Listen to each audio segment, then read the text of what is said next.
तो पिछले लेक्चर में हम ये आइडेंटिफिकेशन वाला पार्ट कर चुके हैं कि किस एक्सपेंस को आपको ट्रेडिंग अकाउंट में डालना है, ठीक, उसकी आइडेंटिफिकेशन आप कैसे करोगे, और किस एक्सपेंस को आपको पीएनएल स्टेटमेंट का पार्ट बनाना है। हम ये ऑलरेडी वेरीफाई और इसके पीछे का लॉजिक समझ चुके हैं। तो अब लेक्चर हम अपना कंटिन्यू करेंगे। और बच्चों को जिस चीज़ में सबसे ज़्यादा दिक्कत आती है ना, वो एडजस्टमेंट्स होती हैं कि यार हमने पीएनएल स्टेटमेंट तो ये सारी की सारी ये सारी चीज़ें हमने एक्सपेंसेस दिखा दिए, हमने ट्रेडिंग अकाउंट बना दिया, अब यार ये एडजस्टमेंट आ गई, एडजस्टमेंट करनी पड़ती है। कोई हमने गलती कर दी है, हमने कोई एक्सपेंस जो हमको इस साल रिकॉग्नाइज करना चाहिए था, एक्सपेंस रिकॉग्नाइजेशन, हम वो करनी भूल गए या हमने गलत कर दी, तो फर्दर एडजस्टमेंट हमको एक करनी पड़ती हैं। जैसे कि मैं एक एग्जांपल से समझाता हूँ, ये प्रीपेड इंश्योरेंस है। अब ये तो भाई 2,000 रुपये की एडजस्टमेंट बोल रहे हैं हमको करने को। मतलब क्या हुआ इसका, मतलब इसका ये हुआ जो आपकी ये इंश्योरेंस है यहाँ पे मैंने शो करी हुई 10,000 रुपये पीएनएल स्टेटमेंट में, भाई ये पूरी की पूरी 10,000 का एक्सपेंस इस साल हमने रिकॉग्नाइज तो कर लिया, पर हमने बेनिफिट तो सिर्फ 8,000 रुपये की इंश्योरेंस का उठाया है यहाँ पे। इसलिए हमको प्रीपेड इंश्योरेंस ये जो 2,000 है ना, इसकी एडजस्टमेंट करनी है, इसको एज एन एसेट मान के अगले साल शिफ्ट करना है। तो मैं यहीं से शुरू करता हूँ, इसमें बच्चों को बहुत ज़्यादा दिक्कत होती है, ठीक है। तो सबसे पहले आपको क्या पता होना चाहिए, इसमें एंट्री इंश्योरेंस एक्सपेंस की जो हमने यहाँ पीएनएल स्टेटमेंट में ये जो रिकॉग्नाइज किया है ना 10,000 रुपये, उसकी एंट्री करेंगे, फिर आगे का प्रोसीजर देखेंगे एडजस्टमेंट कैसे होती है, ठीक है। तो मैं पहले एंट्री लिखता हूँ। सबसे पहले हम क्या करते हैं ना, कंपनी में यही चीज़ करेंगे, इंश्योरेंस के 10,000 रुपये को रिकॉग्नाइज करेंगे अपनी बुक्स में। उसके बाद ही एडजस्टमेंट का पार्ट आएगा ना, क्योंकि फर्दर बाद में एडजस्टमेंट की गई, कोई गलती हो गई थी, पहले तो नॉर्मली चलेंगे। इसी एंट्री से आपको समझ आएगा, जनरल एंट्री है। तो इंश्योरेंस एक्सपेंस होगा, इंश्योरेंस एक्सपेंस की एंट्री होगी ये, कितना इंश्योरेंस एक्सपेंस 10,000, और आपने ये इंश्योरेंस कंपनी को दिया कैसे, कैश से दिया है या तो बैंक से दिया है, ठीक है। उम्मीद है आपको ये सारी अब एंट्रीज पता है लिखने की, मैंने इसलिए थोड़ा फास्ट कर दिया इस चीज़ को। तो यहाँ पे आपका इंश्योरेंस एक्सपेंस ये आपका रिकॉग्नाइज हो गया, ठीक है। ये 10,000 रुपीज़ हमने रिकॉग्नाइज कर दिया और ये पैसे दिए इंश्योरेंस कंपनी को। पहली चीज़, ये जो प्रोसीजर है मैंने मतलब ही बताया मैंने क्या किया है एंट्री के थ्रू। अब दूसरी चीज़, अब यार हमको पता लगता है कि ना ये तो भाई 2,000 रुपये तो इस साल के थे ही नहीं जो हमने रिकॉग्नाइज कर लिए, बेनिफिट हमने क्या किया, सिर्फ 8,000 रुपये का उठाया है इस साल। अगर प्रीपेड इंश्योरेंस का आप 2,000 दिखा रहे हो तो इसका मतलब सिर्फ ये है कि इंश्योरेंस के जो हमने 10,000 रुपये दिए थे इस साल, हमने सिर्फ 8,000 रुपये का बेनिफिट उठाया है, इतनी वैल्यू का इस साल, तो हमें ना उतना ही एक्सपेंस रिकॉग्नाइज करना होता है, ठीक है। सारी कहानी ना यार, ये सारी कहानी जो है ये बेनिफिट, ये वर्ड है ना बेनिफिट पे चलती है। आपने सिर्फ 8,000 रुपये का बेनिफिट लिया इंश्योरेंस कंपनी से इस साल, 2,000 का नहीं, तो हम उतना ही एक्सपेंस अपनी बुक्स में रिकॉर्ड करते हैं जितने का बेनिफिट हमने लिया है इस साल करंट ईयर का, उतने को ही हम करंट ईयर का एक्सपेंस मानेंगे।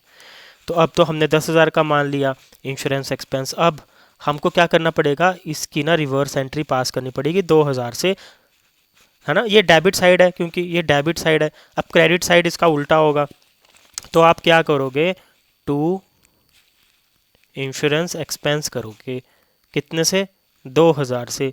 अब क्या हो गया यहाँ पे एक चीज़ हो गई, ये ये जो ऊपर 10,000 आपने पहले मान लिया था ना, अब आपने क्रेडिट साइड इसको लिख दिया यहाँ पे रिवर्स, माइनस 2,000 होगा ये उसको काट रहा है आपके डेबिट साइड को, तो टोटल कितना पैसा आ गया, 8,000।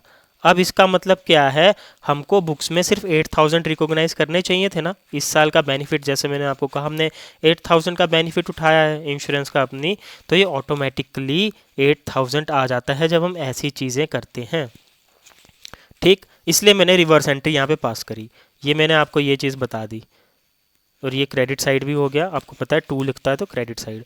अब क्या करना है भाई इसमें अब मेरे को डेबिट साइड में इसमें क्या लिखना है, हम डेबिट साइड में क्या करेंगे, अब ये रिवर्स हो गया ना 2,000 से, एक प्रीपेड एक्सपेंस लिखूंगा मैं 2,000। अब यहाँ पे क्या हुआ है, ये 2000 का जो बेनिफिट है हम ना अगले साल लेंगे, तो ये मेरा एसेट की तरह काम करेगा, यहाँ पे एसेट की तरह काम करेगा ये मेरे 2000 रुपये। अब मैंने 2000 से इसको इसलिए रिड्यूस किया था कि ये इंश्योरेंस एक्सपेंस ना यहाँ पे अब ये जो होगी ये ऑटोमेटिकली मैंने एडजस्टमेंट पास करके इसको एक्सपेंस को 8000 बना दिया, वो मैंने आपको माइनस करके बताया, ठीक है।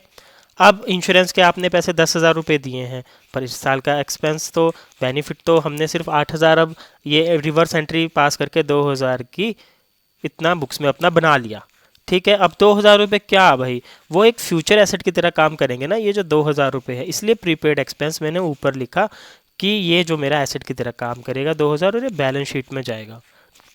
ये वाली इतनी सी चीज़ थी, इसलिए यहाँ पे जब ये प्रीपेड एक्सपेंस यहाँ पे ये जो है ना ये वाली साइड 2000 रुपये इसलिए था, और ये हमने एसेट की तरह इसको ट्रीट भी कर दिया।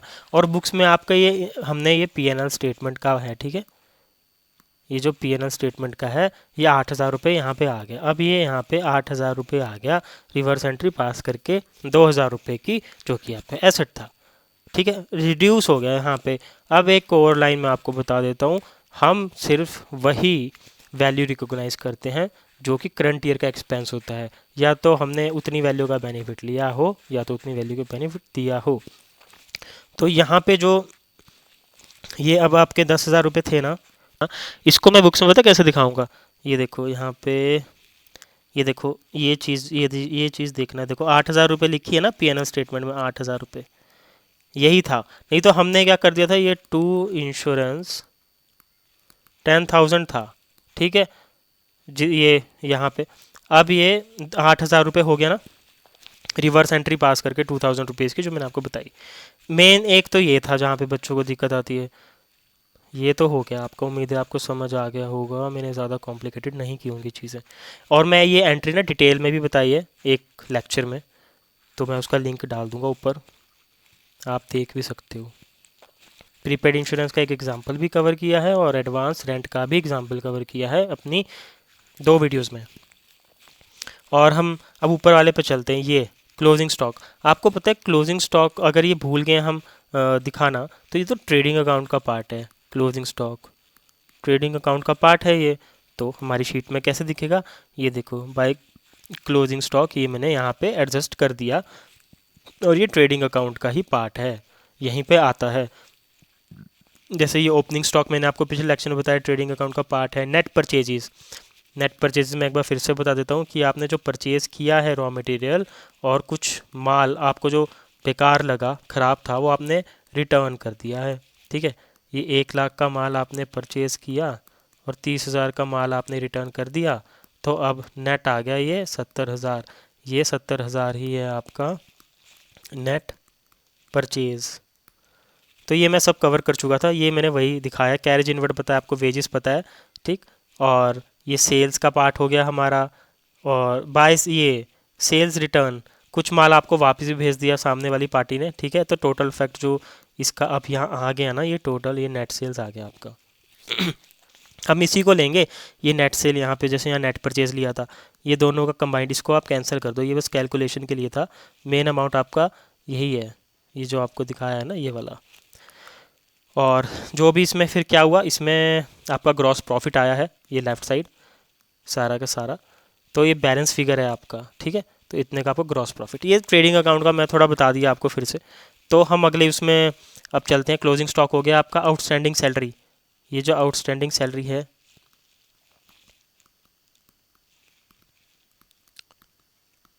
5,000। अब देखो क्या हुआ, यहाँ पे सैलरीज होंगी, ये आपकी देखो सैलरीज है, सैलरीज वाला पार्ट है ना ये 55,000। अब आपने पीएनएल में तो एक्सपेंस माना है सिर्फ 55,000 यार। आउटस्टैंडिंग सैलरी अभी भी किसी को देनी बची है जो कि है 5,000 रुपये। तो इसकी मैं एंट्री भी बता देता हूँ आपको क्या होगी, सिंपल सी एंट्री होगी। आपने सिनेरियो भी बता देता हूँ, 55,000 ही रिकॉर्ड किया, पर आपने क्या है 5,000 रुपये का बेनिफिट किसी एम्प्लॉय से ये बेनिफिट है इस साल लिया है। तो अगर आपने पैसे नहीं दिए कोई मतलब नहीं है हमको। आपने बेनिफिट लिया ना, इस साल का करंट ईयर का एक्सपेंस है ना ये, आप इसको बुक्स में डालोगे तो ये पूरा फिगर 60,000 रुपये होना चाहिए था, जो आपने 55,000 लिख दिया। यही इसकी एडजस्टमेंट है जो हमको करनी है। और इसकी एंट्री होगी क्या, ये आएगा salary expense 5,000 to outstanding salary. अब मैंने ये ऐसे क्यों लिखा, ये तो एक्सपेंस है, आपको पता है एक्सपेंस का डेबिट बैलेंस होता है, ठीक। और ये जो मैंने ये टू आउटस्टैंडिंग सैलरी, ये मेरी लाइबिलिटी है, ठीक है। तो ये बैलेंस शीट में एज अ लाइबिलिटी जाएगी 5,000, और ये एक्सपेंस रिकॉग्नाइज हो गया पीएनएल में, और आपका 5,000, ठीक है। तो यहाँ हो गया 60,000, पीएनएल में जो ये फिगर होगा ये बन जाएगा आपका 60,000, और लाइबिलिटी जो बैलेंस शीट में जाएगी वो जाएगी 5,000, ठीक है। बैलेंस शीट का मैं अभी नहीं बता रहा, मैं आपको बुक्स में दिखाता हूँ क्या चेंज होगा यहाँ पे। ये जो सैलरी वाला पार्ट है, ये देखो 60,000 दिखाई है कि नहीं। पीएनएल में तो हमने रिकॉर्ड कर ली थी सिर्फ 55,000 पर असलियत में तो 60,000 रिकॉग्नाइज करनी थी ना, वो हमने यहाँ पे कर दी। और 5,000 जो है वो बैलेंस शीट में चला जाएगा लाइबिलिटी साइड। आगे देखेंगे हम, अगर आपने नहीं पढ़ा है तो, पर मैंने आपको बता दिया कैसे होगा, ठीक है। तो अब हम अगले वाले पे चलते हैं।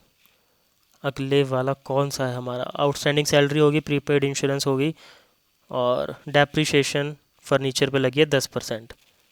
ये जो है फर्नीचर पे लगी है 10%। अब ये देखो, ये रहा फर्नीचर, 70,000। हमने कितने का फर्नीचर दिखाया हुआ है यहाँ पे, 70,000 का, पर अब इस पे डेप्रिसिएशन लग रही है कितनी, 10%। तो ये कितना हो गया डेप्रिसिएशन, 7,000 रुपये। 10% ऑफ 70,000 7,000 हुआ, तो ये भी पीएनएल स्टेटमेंट का पार्ट बनेगा, डेप्रिसिएशन 7,000 रुपये। ये देखो यहाँ पे मैंने रिकॉग्नाइज कर दिया अपना ये एक्सपेंस। फर्नीचर था ना, ऑफिस वगैरह का फर्नीचर, इनडायरेक्ट हो गया एक्सपेंस ये। तो ये रिकॉग्नाइजेशन ऐसे हो गई पीएनएल स्टेटमेंट में। ये तो इजी वाला था, आपको पता लग गया अभी कैसे करते हैं, बहुत आसान डेप्रिसिएशन रहता है। प्रोविज़न फॉर बैड डेट्स, मतलब क्या हुआ, पहले बैड डेट्स का प्रोविज़न है जो हमने 5% लगाया है। जो हमारे डेटर्स हैं, जो हमारे ये जो डेटर्स हैं ना, जिनको हमने उधारी पे माल दिया है, 1,20,000 का माल दिया है, जिन कंपनियों को हमने कोई भी प्रोडक्ट अपना बेचा होगा।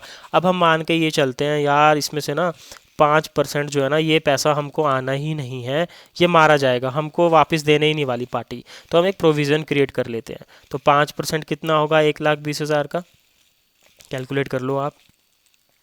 तो ये जब आप इसको मल्टीप्लाई करोगे ना, 1,20,000 इंटू 5%, तो ये आ जाएगा आपके पास 6,000 रुपीज़, ठीक है।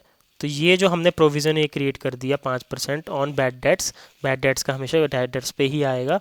तो आप ये मान लेना कि ये 6,000 रुपये हमको आने नहीं वाले हैं, इनडायरेक्ट एक्सपेंस हो गया हमारा, इसलिए हमने इसको पीएनएल में रिकॉर्ड कर लिया, 6,000 रुपये।